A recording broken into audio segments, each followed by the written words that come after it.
All right. If you would, Sergeant at Arms, take it away. Hey, welcome everybody. Today, do we have any visiting Rotarians? Okay, do we have any guests today? Well, all right. So up next, my favorite part, brag dollars.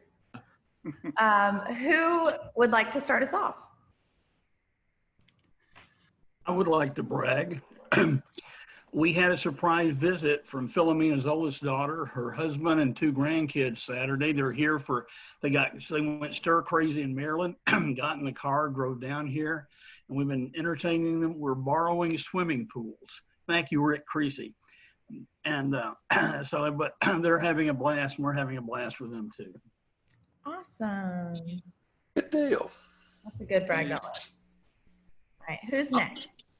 I want to brag on the Sunrise Rotary Club for the show up out last Saturday at Habitat.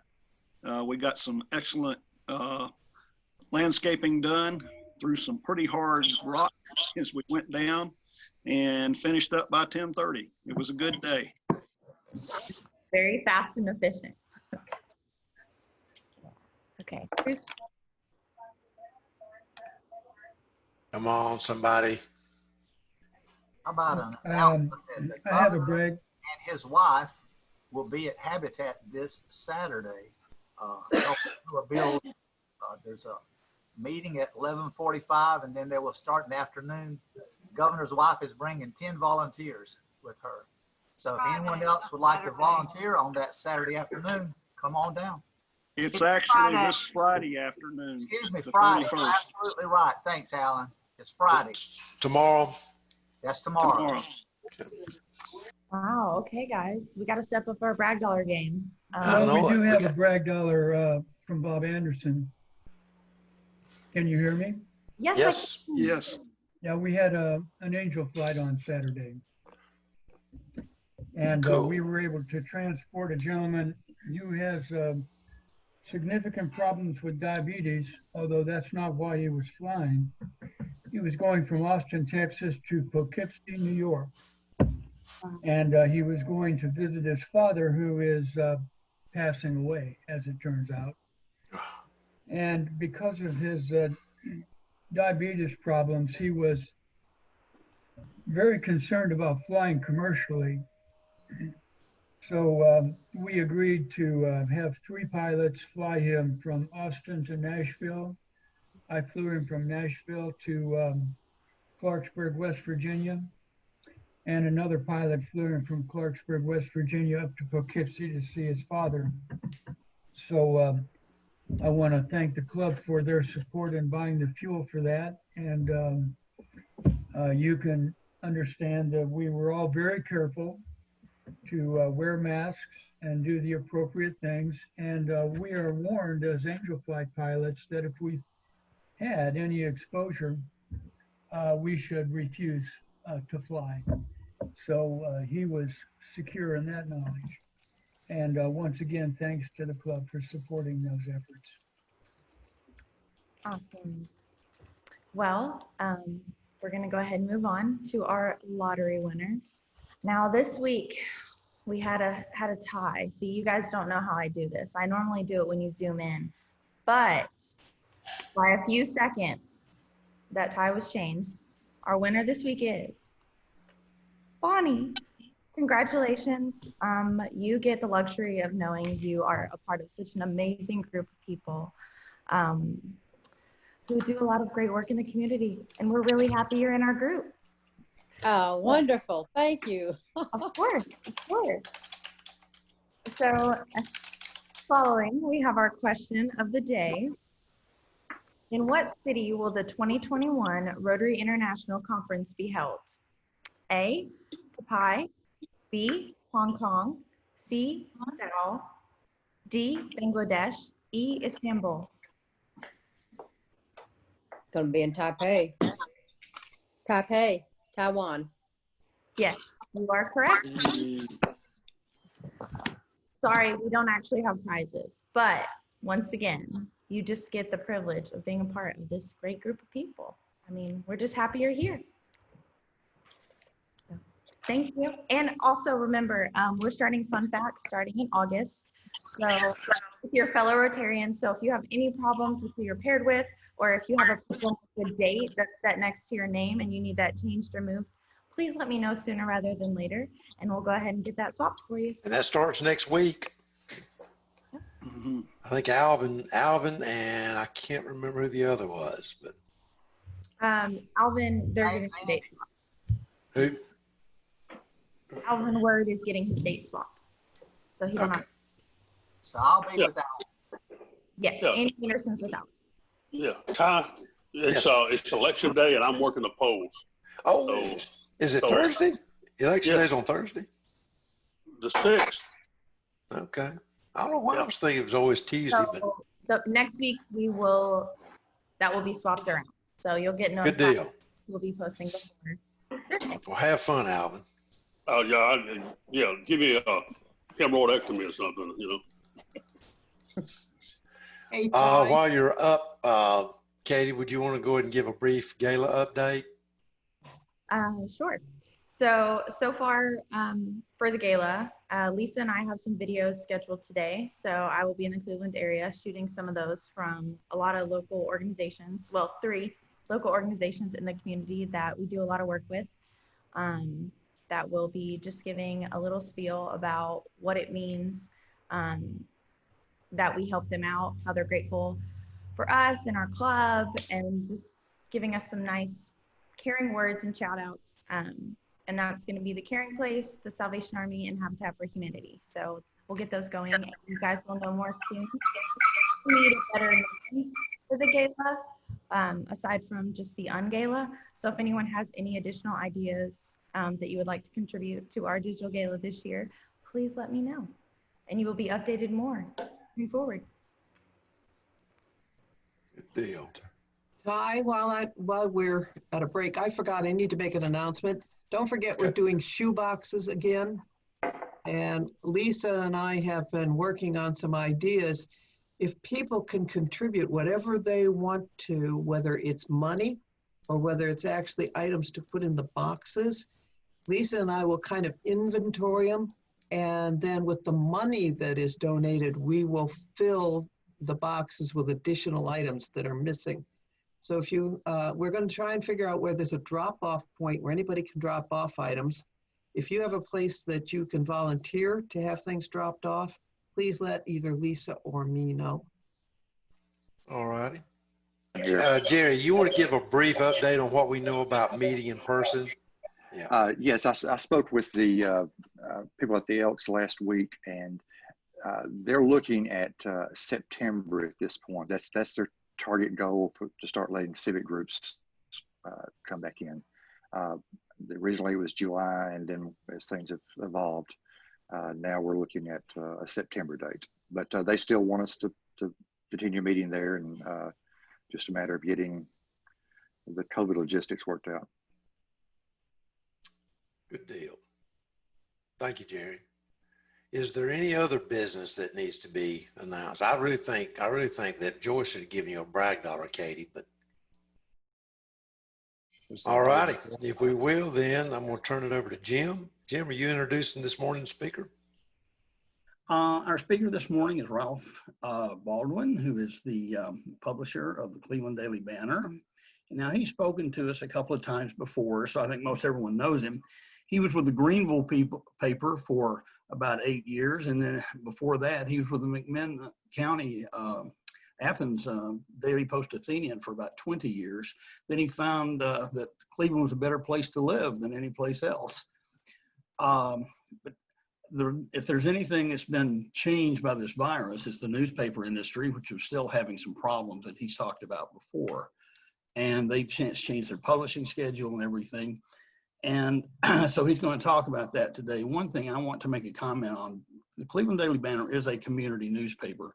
And these things are important in some way more than the big dailies, because this is where you can find out easily your city council, county commission, who's applying for rezoning, who's got building permits. You can find all this stuff in a community newspaper often you don't get in larger papers.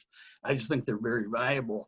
And I want to say in the last 2 years, the Banner has gone from being a happy news newspaper to a very good, solid community newspaper, in my opinion. Having said all that flattering stuff, I want to now turn this over to Ralph Baldwin, and he's going to tell us all about what's going on in the world of newspaper media. Well, thank you, Jim. That's probably the nicest thing you've ever said to me, and I appreciate those flattering comments. A little bit more information about how I came to Cleveland, and I've been here since January of 2017. Had been in Athens working with the Jones Company and the Jones family beginning in 1988 and through 2008. And I left to go to our home office in Greenville, Tennessee as Chief Operating Officer, where I was in charge of our 14 newspapers, a digital ad agency, brochure distribution in Gatlinburg and Pigeon Forge, and ran the company for about 8 years until they decided to sell. The family, after over 100 years of ownership, and the family decided to sell. And I, in 2016, of September 2016, and I told them at that point I would work until spring of 2017, and then I planned to retire. My wife of 46 years and I have 2 sons. One son is in Chattanooga, actually lives on Signal Mountain with his wife and our 2 grandchildren. We have a 2-year-old grandson and a 6-month-old grandson. And then our other son lives our younger son, in Knoxville. So we had planned to retire and come back to the Athens, Cleveland area in the spring of 2017. And the folks that own the Cleveland Banner reached out to me. I've known them for years, and told me they realized I was going to be coming back to this area, but wanted me to come down and try to do what I could with the Cleveland Banner for a few years. But they wanted me to come in January 2017. So I told the company I was going to be leaving a little earlier than planned, and did arrive in Cleveland in 2017. It's been like a homecoming to me. Both our sons played basketball and tennis at McMinn County High School, and we were in and out Cleveland all the time for different athletic events. And I've got a core group of friends that play tennis in this area with a group out of Athens that I was involved with. So I was in and out playing tennis all the time with a group from Cleveland. We shop down here a lot. So it's really been like a homecoming, and it worked out just perfect for us because we're right between our 2 sons and their families. And even when I retire, hopefully, maybe the end of this year is what I'm shooting for, Cleveland's going to remain our home. So we're very glad to be in Cleveland, and this is where we plan to stay. So that being said, it's a difficult time for a lot of businesses, and the pandemic has created even more problems. The newspaper business has been changing really since 2006, and all media is changing, and we're very rapidly changing. And I first had the conversation that I'm going to be having with you guys some today with Bill Seymour, Dr. Seymour of Cleveland State. If you know Bill, Bill is one of the best I've ever seen seeking publicity for his entity that he's responsible for. And Bill wants publicity for Cleveland State all the time, and he does a great job. I mean, he just all the time is pushing information to us, and we appreciate that because obviously Cleveland State is very important in this community. But really towards the end of last year, the amount of information coming from Bill was almost overwhelming, and Bill and I had to have a conversation that the amount of information we can publish in a newspaper on any given day is really predicated upon how much advertising we have in the paper each day. The amount of pages that we can have is based on the amount of advertising. So I pointed out to Bill that he was pushing out information to us more than he ever has, but the amount of advertising dollars he was spending with us was decreasing every year, really going back to 2016. So Bill didn't really know that, and he was fascinated by that and wanted to know a little bit more. And so we went into some detail about the media business in general. So Bill thought that would be a great idea to present that to the Chamber's Public Affairs Committee. And so I invited a friend of mine, Jeff Deloach, who is the publisher of the Chattanooga Times Free Press, to join me. And we gave a media presentation in February of this year on the state of the newspaper business and media in general. And so I'm going to share some of those comments with you, and then I'll bring you up to date from what happened in February. Fast forward on to March and April, and how much it even changed in a negative manner at that point, and kind of where we are today and some of the things that we're working on. The conversation with Bill was that, you know, there's been some declines in the media advertising business beginning in 2006, and it really accelerated in 2008. Kind of began with classified advertising and Craigslist. It impacted in a negative manner the newspaper business by about $5 billion since 2006. We've lost as an industry at least $5 billion in classified advertising. So that was kind of the first big hit. And according to research provided by the University of North Carolina at Chapel Hill, in the last 15 years, over 2,000 newspapers have just shut their doors in the United States. About 1 in 5 newspapers have shut their doors. At least 25% or more of the working journalists have lost their jobs in the newspaper industry, again, in the last 10 years. And Cleveland and Bradley County is pretty much a microcosm of what's happening throughout the country in our particular industry. And again, this is going back to the conversation we had with the Public Affairs Committee in February of this year. At that time, our total revenues here in Bradley County for our newspaper, we were off about 20% from the revenues we had in 2019 compared to 2018. And that has been a trend over the last 5 or 6 years here. Advertising is our primary revenue source. It's about 90% of all the revenue that we receive in a year. And that revenue alone was off 24%.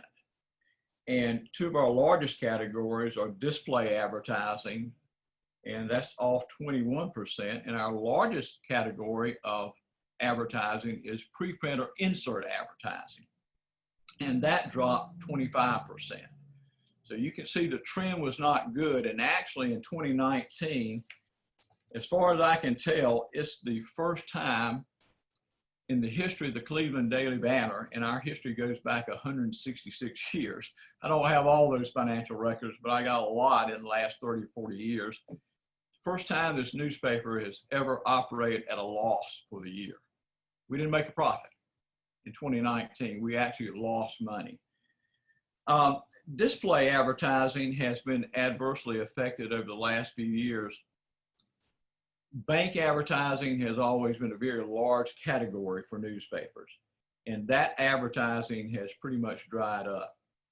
And most of it is due to the consolidation of local banks into larger multi-state and regional banks. And we find ourselves in Cleveland today with only one local bank left, the Bank of Cleveland. And you lose contact because most of these banks are advertised handled by advertising agencies, and they're located out of state. It's hard to really find and you probably have seen this in civic organizations with membership.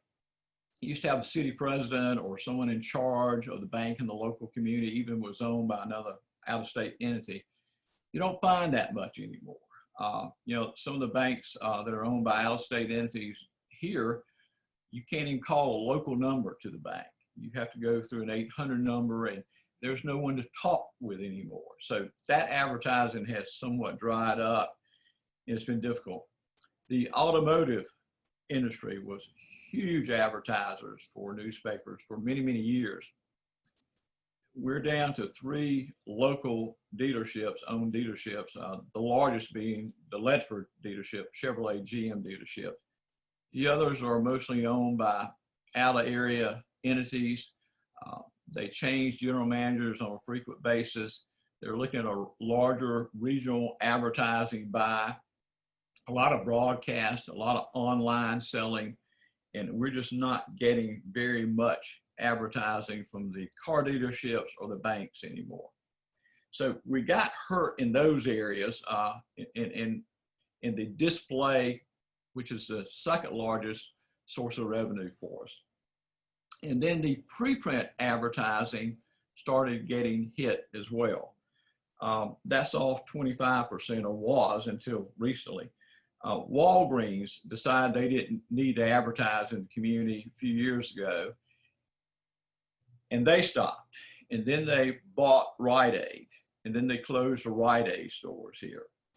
And the loss of advertising between Walgreens and Rite Aid was about $100,000 a year. So that was a big hit for us. Lowe's ran 34 inserts in the banner in 2017. Last year, they ran 12. This year, they're scheduled for 9. The Home Depot is doing the same thing. So we're seeing a decline in big box store advertising as well. We've had some closures. Fred's, that was a large advertiser for us out of Etowah, shut down. Michael's closed here. There's just been a trend of declining business for a number of years, and we really got hit hard by that. The overall look at what's going on really scares me in a lot of ways, not just for the Cleveland Daily Banner, but for our community as well. My wife is a big online shopper, and it just infuriates me, but that is the trend. You know, I think in the last few years, Christmas shopping has been surpassed with local brick and mortar stores by people shopping online. That really has a lot of dangerous things that are happening in a community.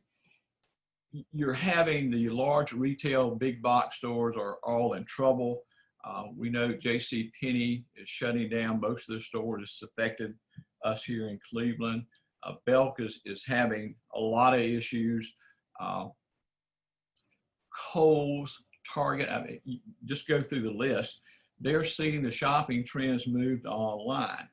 The negative impact that has on the community is several-fold. One, you start losing brick and mortar stores, the property tax base begins to erode in the community.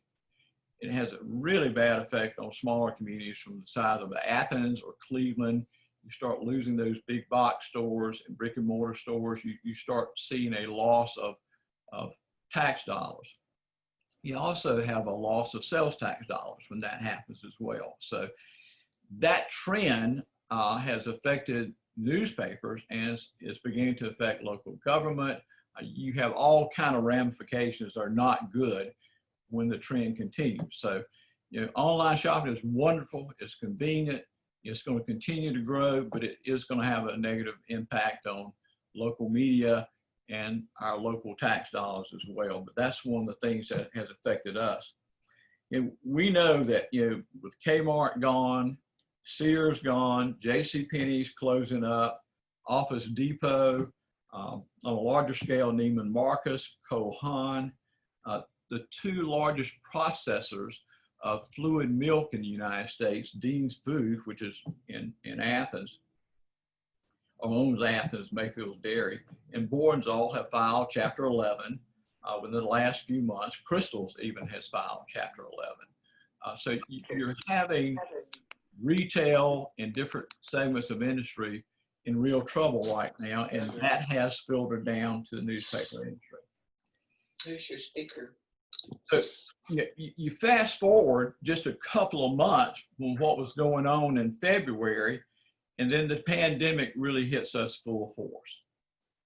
We've lost 60% of our total revenue over the past 4 months from the previous year.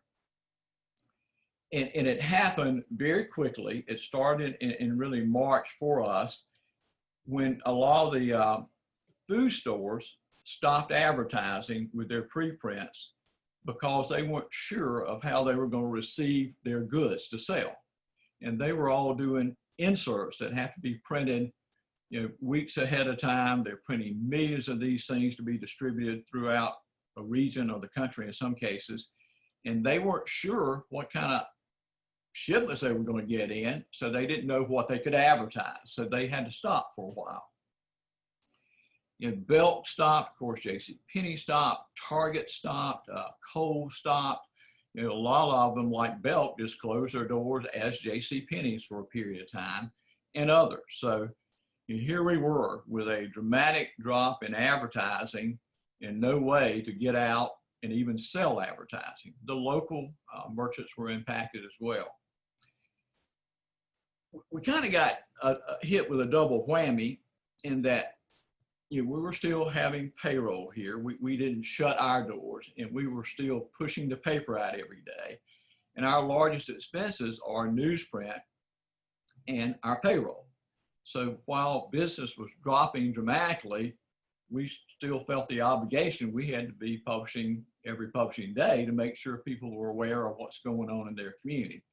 So that not only did we keep incurring our large expenses, but we didn't have the revenues to support it. So it began to really tax our revenues, our reserves, everything became troublesome.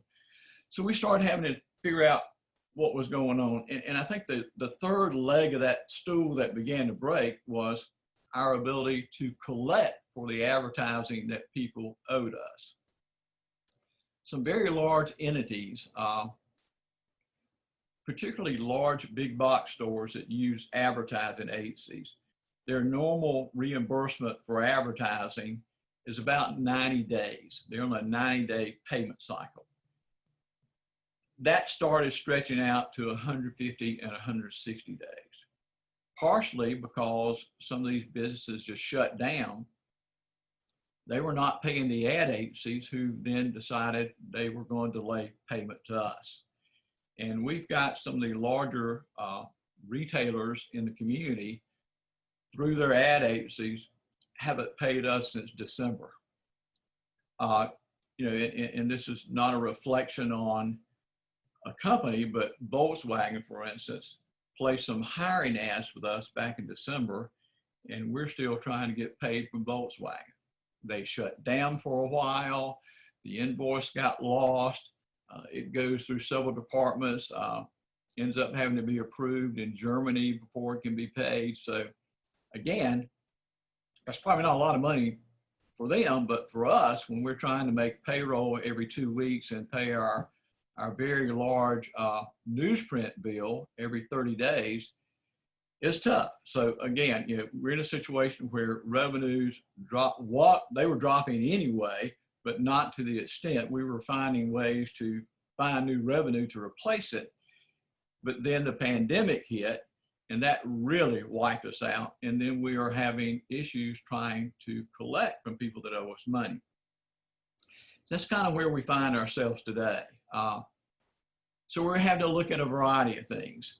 The subscriptions and what you readers, and thank you all that subscribe to our newspaper or buy it from newsstands, the cost of that newspaper being printed and delivered has always been subsidized by advertising. We make very little money to offset some of our printing costs from actually circulation and distribution. We actually, the newspaper itself receives about 8 cents of when we deliver a paper or have a carrier, which is a contractor, deliver a paper to your house. Out of that 34 cents that we're actually charging you, we get about 8 cents of that. The rest of that goes to the carrier. So we're not making much money off circulation, and that was never the intent. The intent for the newspaper business since its inception in the United States has pretty much been to build your numbers through subscriptions, because that's how you base what you charge for advertising. And that advertising subsidizes the subscription or cost of the newspaper being printed and delivered. So we find ourselves in a situation that we were printing 5 days a week, Monday through Friday, or actually Sunday and through Friday, that 2 of those days were not profitable. Tuesday and Thursday, we lose money every time we print that newspaper and distribute it. The profitable days are, the most profitable day is Sunday. We have more inserts on that day. And then the second most profitable day is Wednesday, mainly because of the grocery inserts. And then Friday is marginally profitable. So we had to make a decision company-wide in all of our daily newspapers, and we have 4, that we're going to look at transitioning back to 3 days a week and our print on our profitable days, and then really increase our digital offerings to more of a real-time digital strategy, where we are going to be trying to push out news as quickly as we're aware of it. And even, for instance, high school football starts back, and we will be updating online during the game, not waiting to just publish a story in our next print edition and then post it online, but as the game is in progress. And we'll do that at county commission meetings, city council meetings. If there's an ongoing major news event, we will be doing that as well. So more real-time online advertising and publishing and print our profitable days. So we're trying to figure out everything we can just to sustain the business going forward. We've got several things going on that we hope are going to offset and help some of our losses from advertising.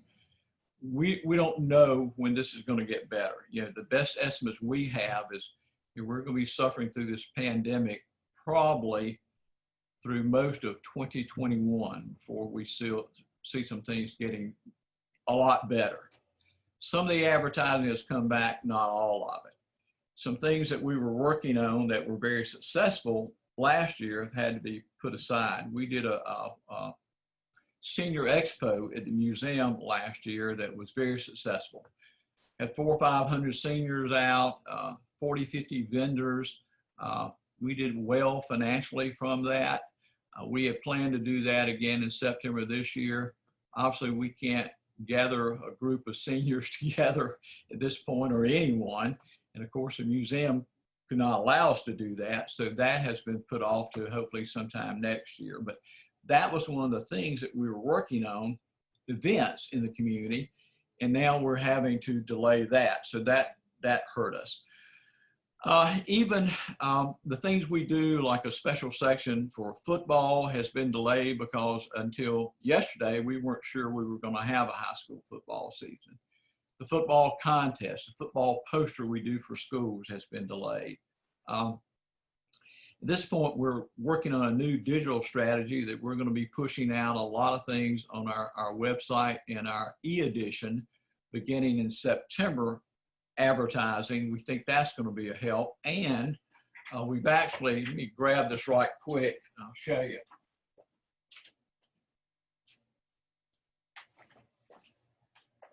We're working on a sticky note program to be on the front of the newspaper where you can advertise, and the sticky note is attached off our press, and it has a QR code on the back that you can do all kinds of things with. We're actually working on it right now. The big thing that we're working on, and some of you may know, we actually print the newspapers that we do not own in the Athens area, the Dayton area, and Monroe County area. So that's an additional revenue source for us. And then we're going to start bringing papers that we own in Georgia and centralized printing at our plant here. We're going to be bringing several newspapers in. I think the first one we're going to bring in is Chatsworth, Georgia, begins printing here on August the 11th. And then in September, we're bringing in our Cartersville newspaper to be printed here. And there's a large shopper we own, about 22,000 distribution in that area as well, we're going to be bringing here. The next step is we're adding an insert machine. We have one now that automatically stuffs the preprints.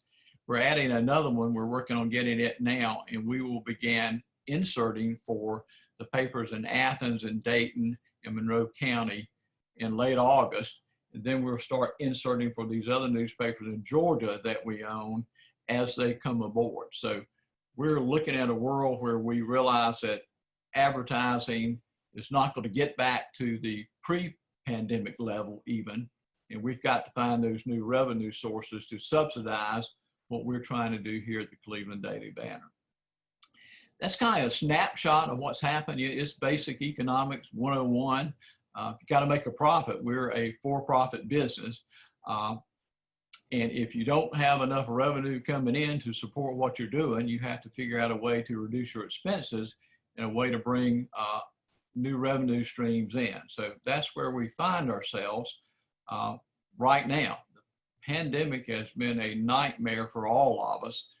I wish we had a crystal ball and could figure out when this stuff is going to go away and life can return to normal. But I don't think anybody knows that. It's continuing to worsen across the country right now. In the United States, unfortunately, it has not figured out how to deal with it yet. We're just in limbo, all of us, trying to figure out our normal lives or when we can get back to it, and how our business is going to be affected in the months and years to come. Again, that's a snapshot of what's going on. That's about as basic as it can get. Would love to answer questions as long as you guys are willing to stay and ask. I'm open to anything you want to ask me about. Does anybody have any questions for Ralph? I have one, Ralph. Yeah. Have you kept your subscription base pretty well? By the way, I do want to comment, your coverage of the virus on this daily is really good. I just really commend you for that. I appreciate that. We answered the last question first. Yeah, we made that decision. There's been such a national, local conversation about wearing masks, and there's still a lot of people who don't believe this stuff is real. So we thought, okay, here's what we'll do. We will do two things. With a little box on the front page, we will update daily so people will know what's going on in our community and state. We also wanted to put the little mask on there too, as a subtle reminder for folks to wear your mask. So we thought that's something that we could do every day, and we seem to, the feedback we've had is really good about doing that. Our subscriber base, that's the frustrating thing, has stayed pretty solid. And we've had some decreases over the past years, but it's stayed pretty solid. We have over 20,000 people reading our newspaper each publishing day. Now, since the pandemic, the online subscriptions have grown, and then the package that we offer, the best deal you get is if you subscribe and you get everything. You get the e-edition, you get our website access to it, and you get the print edition as well. So that base has stayed good. I mean, it fluctuates a little bit here and there, but there's so much going on, particularly in Bradley County, well, across the country, with the pandemic and what's going on. But the conversation surrounding the Confederate statue or monument, just a lot of stuff going on. So yeah, it's our online readership has really spiked, and our print has done well too. So our numbers aren't down as far as the number of people that see us and read us either online or in print, but that advertising base has really struggled. And again, we're seeing some has come back. Belk still has not much, not at the level before. Lowe's, Home Depot is hurting us. Kohl's has not come back. They're a heavy, strong advertiser. They're still not back up to speed. Target has eased back. Most of the food stores have come back, not quite the level they were before. We still have one food store, a large food store, that has not come back yet. So there's some positive signs out there, but not at the level that can sustain us. So viewership, readership has been really good, but the advertising revenues are still struggling. Ralph, yeah. You talk about your numbers have stayed up, which is a good thing. How has it get, but have you had subscriber growth to have matched the growth in the county population? Or is it, so your numbers have stayed the same, but the market share is a little? Yes, and that's. What do you think that's a function of? I think media is so fragmented. And I really, I was having a conversation with a politician the other day. I think society has kind of been dumbed down. It's amazing. Social media does wonderful things, but it has a huge negative impact too. And I think we're seeing results of that. I think people focus on what they believe, and they're not as objective, and they're not as interested in their local community. I have, my wife and I have two sons, a 34-year-old in Chattanooga and a 30-year-old in Knoxville. They both are well educated. One works for the federal government as ATS special agent. The other is a TBI special agent in Knoxville. So they are aware of what's going on. They pay very little attention to what's going on in their local community. They could probably tell you anything about state, national politics or business if asked. They probably couldn't tell you who's on the city council or school board, or what the objectives of local government. There's just not the, you probably have seen that in your civic organization. Membership is down in almost all civic organizations. Traditional church membership is down. I just don't think there's a connection to local communities like they once were. Some of that is because local businesses aren't, your banks aren't owned, car dealerships aren't owned by local folks. It's just a change in society as a whole. And that's a probably deeper conversation we could all have, but it's just different. It's just a different society out there. We've all talked through the years about kids aren't playing outside as much as they used to. They're on video games inside. It's just a change. So I think that there's so many choices. It's just fragmented media in general. It doesn't matter if you're the local broadcast TV stations out of Chattanooga, radio, satellite radio has affected local radio. You travel, you've got satellite radio on, you're not listening to local radio or even changing stations as you drive. All media has been affected in some way, and advertising has followed that. But that's my soapbox on that. Rick, go ahead. Do you have a phone app for the banner?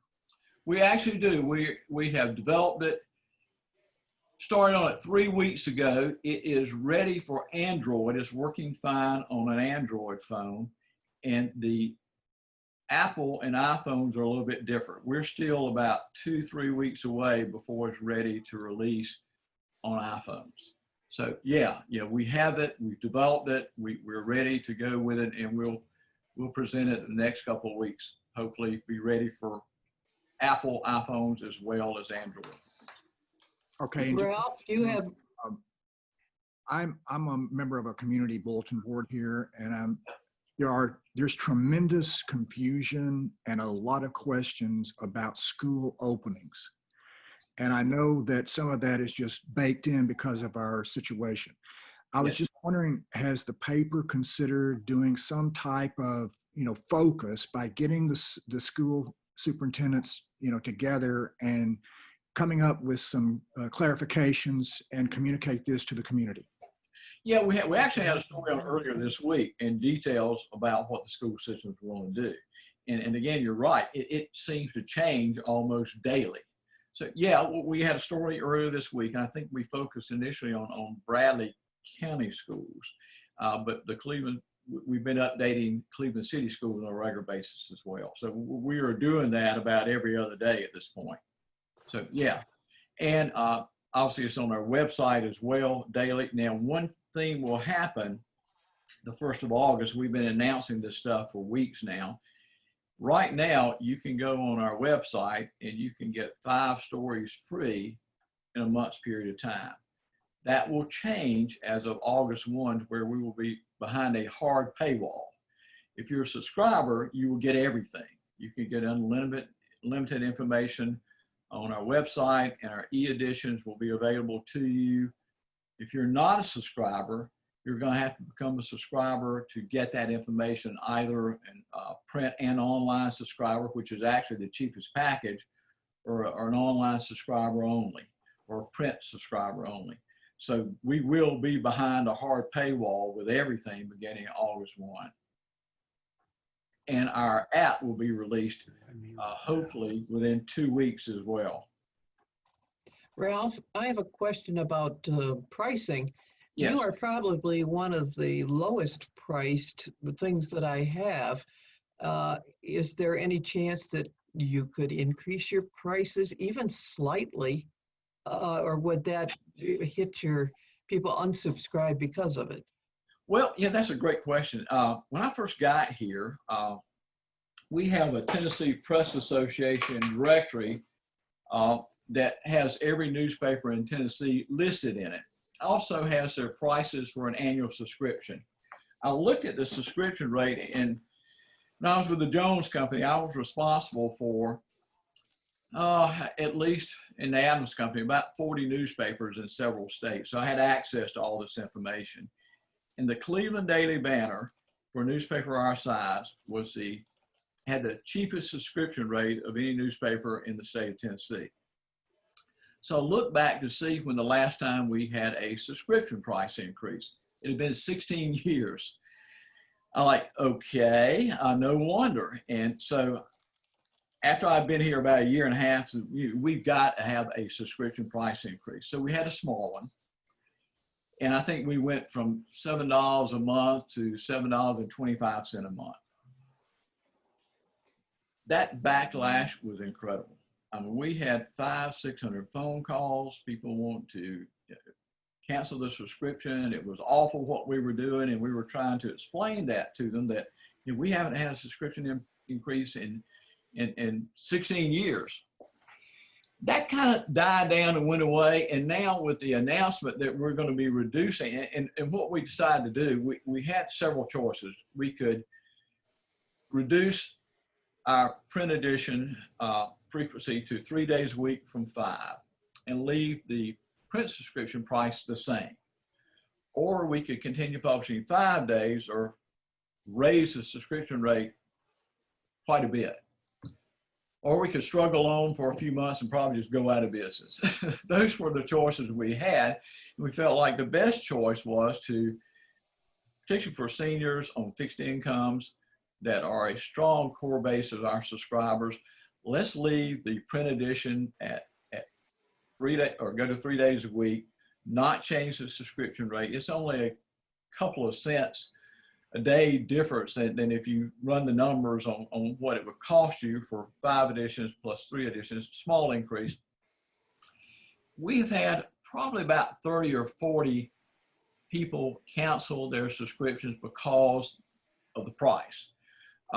They felt like they were not going to get what they had in the past, and they were not online users, so they felt like there should be a decrease in their subscription rate. But as we've been able to have a conversation, most of those folks understand and have decided to stay. Now, some have not, but it's been a smoother transition than I thought it would be.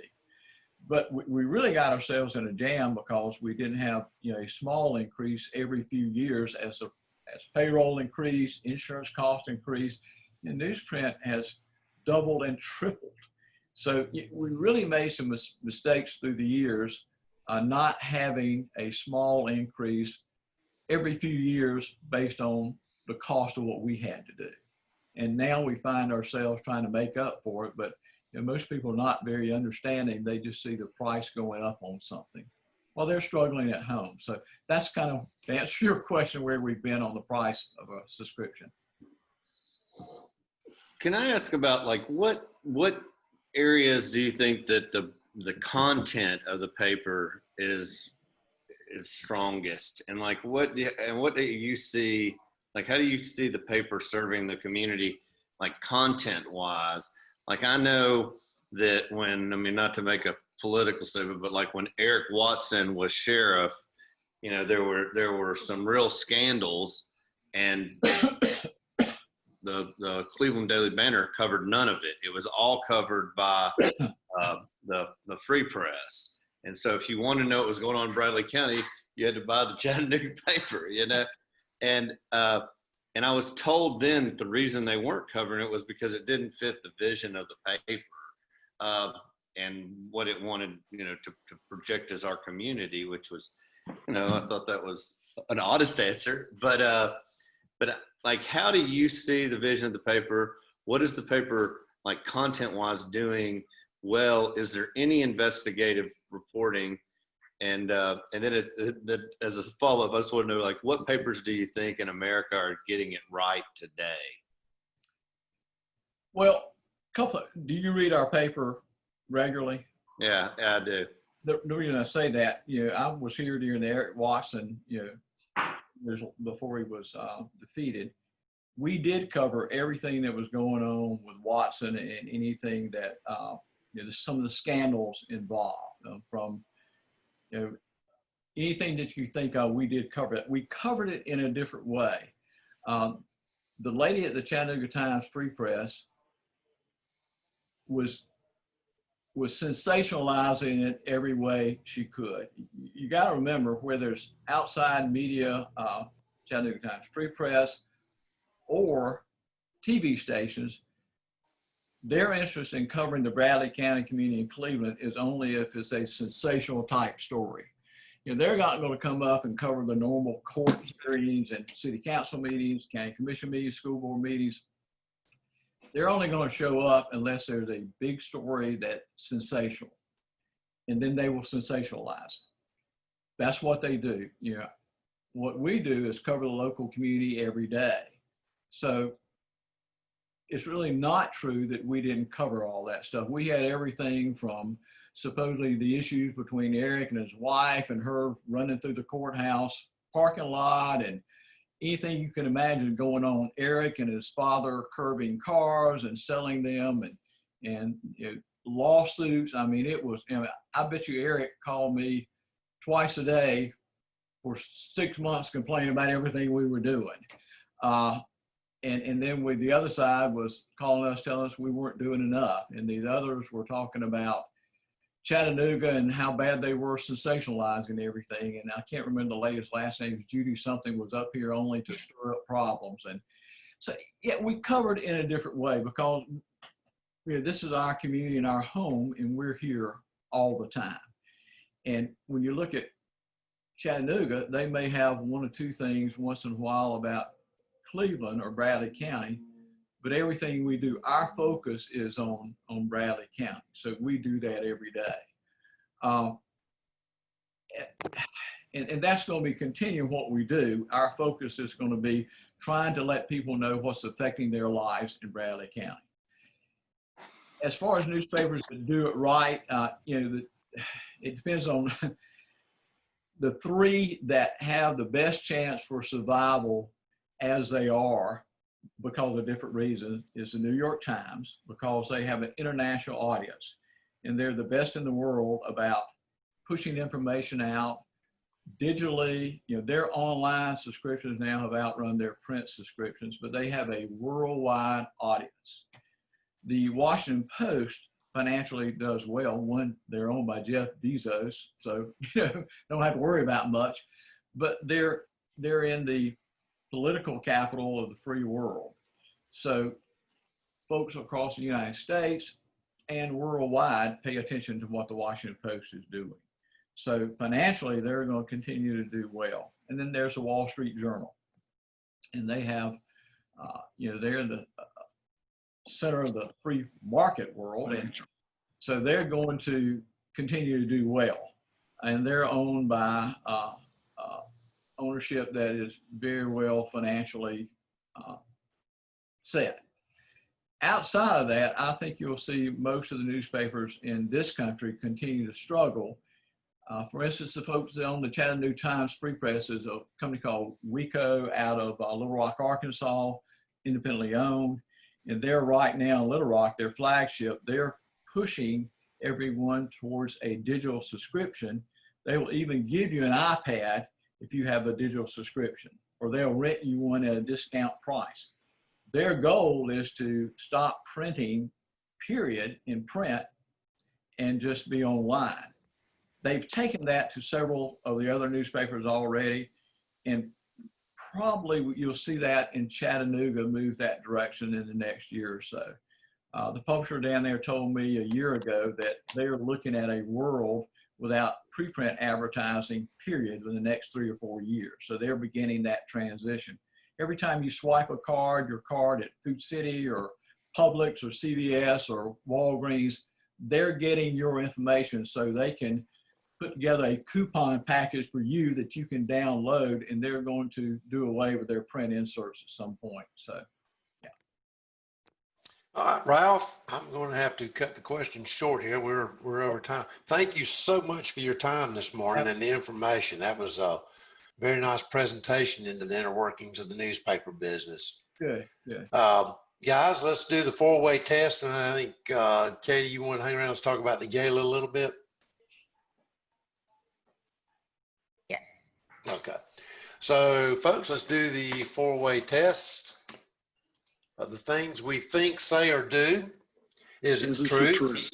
Is it fair to all concerned? Will it build goodwill and better friendships? Will it be beneficial to all concerned?